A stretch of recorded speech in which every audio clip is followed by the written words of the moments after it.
नमस्कार दोस्तों। हमने पिछले वाले वीडियो में इकोनॉमिक्स कॉन्सेप्ट पढ़े थे, जिनमें चर पढ़ा था, वेरिएबल्स, जिसमें स्वतंत्र चर, आश्रित चर, स्टॉक प्रवाह, अंतर्जात, बाह्यजात, फलनात्मक संबंध व प्राचल पढ़े थे। इसके साथ ही अपने उससे पहले वाले वीडियो में व्यष्टि समष्टि अर्थशास्त्र के बारे में पढ़ा था। आज इस छोटे से वीडियो में अपन पढ़ेंगे मूल अवधारणाएं। मूल अवधारणाओं में सबसे पहले अर्थशास्त्र आता है। मूल अवधारणाएं, बेसिक कॉन्सेप्ट, मूल अवधारणाएं।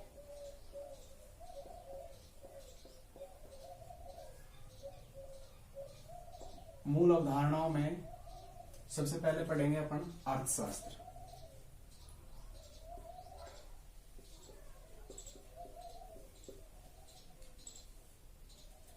अर्थशास्त्र दुर्लभता की स्थिति में चयन संबंधी व्यवहार का अध्ययन है। दुर्लभता की स्थिति में चयन संबंधी व्यवहार का अध्ययन है। लिख लेते हैं पहले।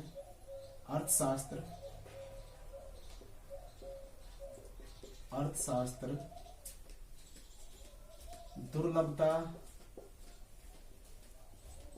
की स्थिति में चयन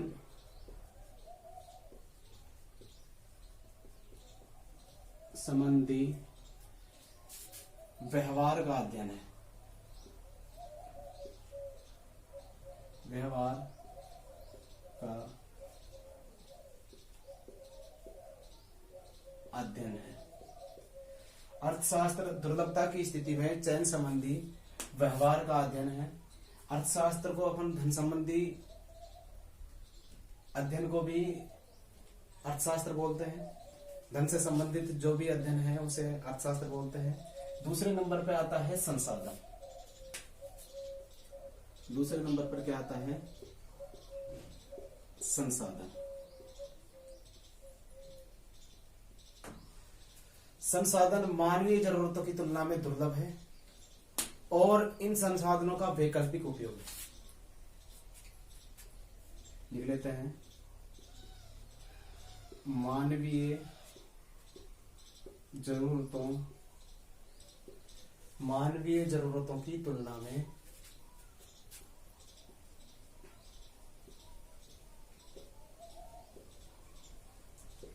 संसाधन मानवीय जरूरतों की तुलना में दुर्लभ है और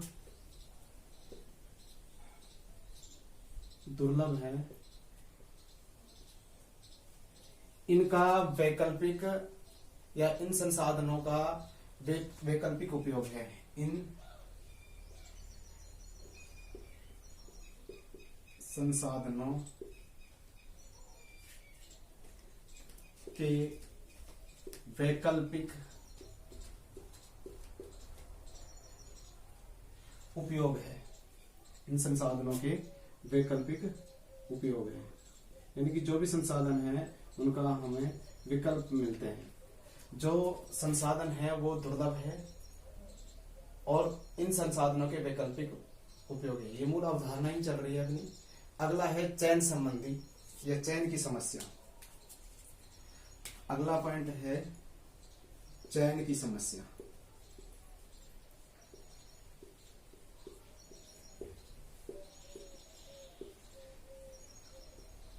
अगली मूल अवधारणा है चयन की समस्या। जो संसाधन दुर्लभता के कारण उत्पन्न होती है, यानी कि जिन संसाधनों की दुर्लभता के कारण उत्पन्न होती है, वह आधारभूत आर्थिक समस्या है। जो संसाधनों की, ऐसे लिखते हैं, जो संसाधनों की दुर्लभता के कारण उत्पन्न होती है,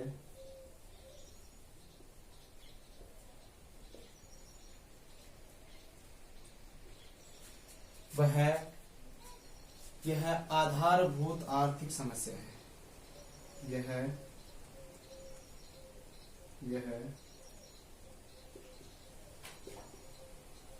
आधारभूत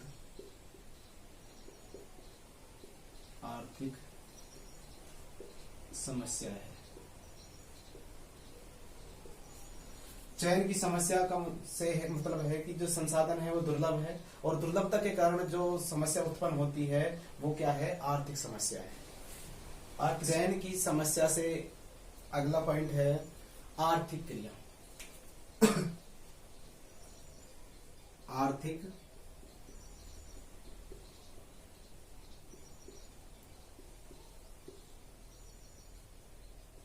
क्रिया यानी कि आय को सृजित करने वाली सभी क्रियाएं क्या कहलाती है, आर्थिक क्रिया कहलाती है। आय प्राप्त करने वाले सभी साधन कहलाते हैं। आय को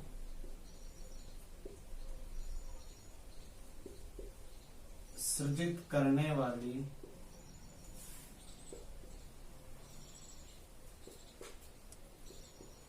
क्रियाएं क्या कहलाती है, आर्थिक क्रिया कहलाती है। आर्थिक क्रिया कहलाती है।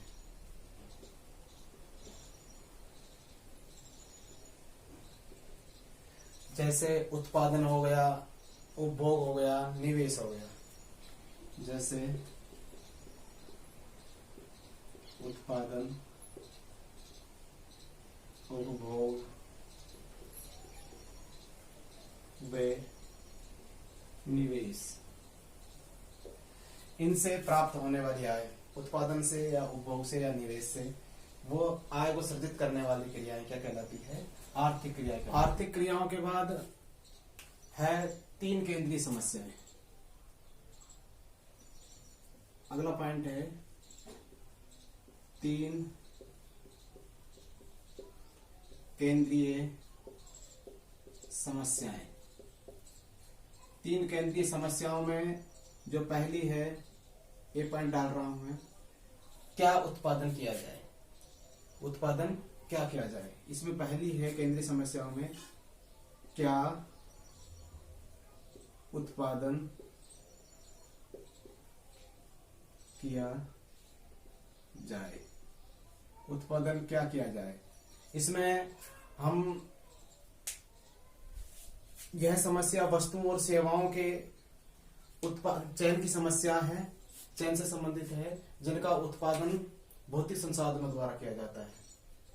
तो क्या उत्पादन किया जाए, मतलब यह समस्या वस्तुओं और सेवाओं के चयन की समस्या है। यह समस्या लिख देता हूं,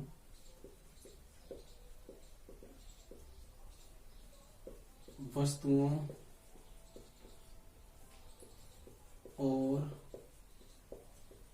सेवाओं के चयन संबंधी समस्या है।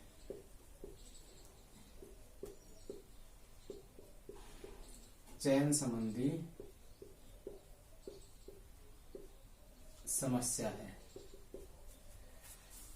जिनका उत्पादन सीमित संसाधनों द्वारा किया जाता है। जिनका उत्पादन सीमित संसाधनों द्वारा किया जाता है। केंद्रीय समस्याओं में सबसे पहली है उत्पादन क्या किया जाए, और उत्पादन क्या किया जाए, इसमें यह समस्या वस्तुओं और सेवाओं के उत्पादन से संबंधित है, यानी चयन से संबंधित है, और जो हम उनका उत्पादन कर रहे हैं उनके जो संसाधन है वो सीमित मात्रा में है। अगला है कैसे उत्पादन किया जाए। अगला पॉइंट है उत्पादन कैसे किया जाए, कैसे उत्पादन किया जाए। कैसे उत्पादन किया जाए, यह समस्या तकनीक के चयन की से संबंधित समस्या है। इसमें जो श्रम गहन और पूंजी गहन है, उन तकनीकों का चयन हम किस प्रकार से करते हैं, लिख लेते हैं। यह समस्या तकनीक के, यह समस्या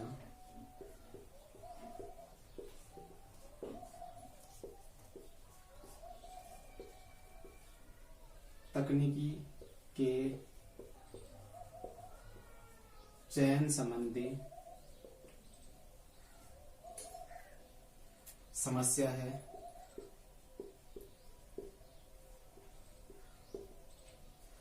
यह समस्या तकनीकी चयन संबंधी समस्या है। चयन संबंधी समस्या है जिसमें श्रम गहन और पूंजी गहन तकनीक के में से किसका चयन करना पड़ता है, इन दोनों में से चयन करना पड़ता है। यानी कि जिसमें हमें श्रम गहन व पूंजी गहन तकनीक में से चयन करना पड़ता है। किसमें से चयन करना पड़ता है? श्रम गहन व पूंजी गहन तकनीक में से चयन। कैसे उत्पादन किया जाए? ये किससे संबंधित समस्या है? तकनीकी से संबंधित। क्या उत्पादन किया जाए? ये वस्तुओं और सेवाओं से संबंधित चयन संबंधी समस्या है। अगला है किसके लिए उत्पादन किया जाए। लास्ट पॉइंट है केंद्रीय समस्याओं में किसके लिए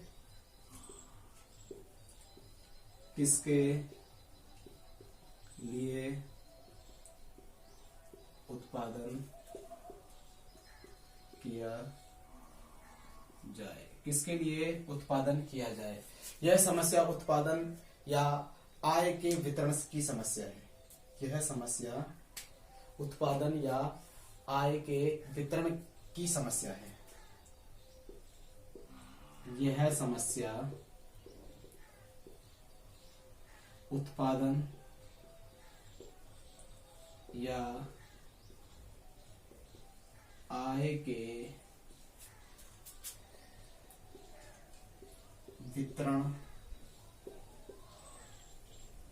वितरण की समस्या है।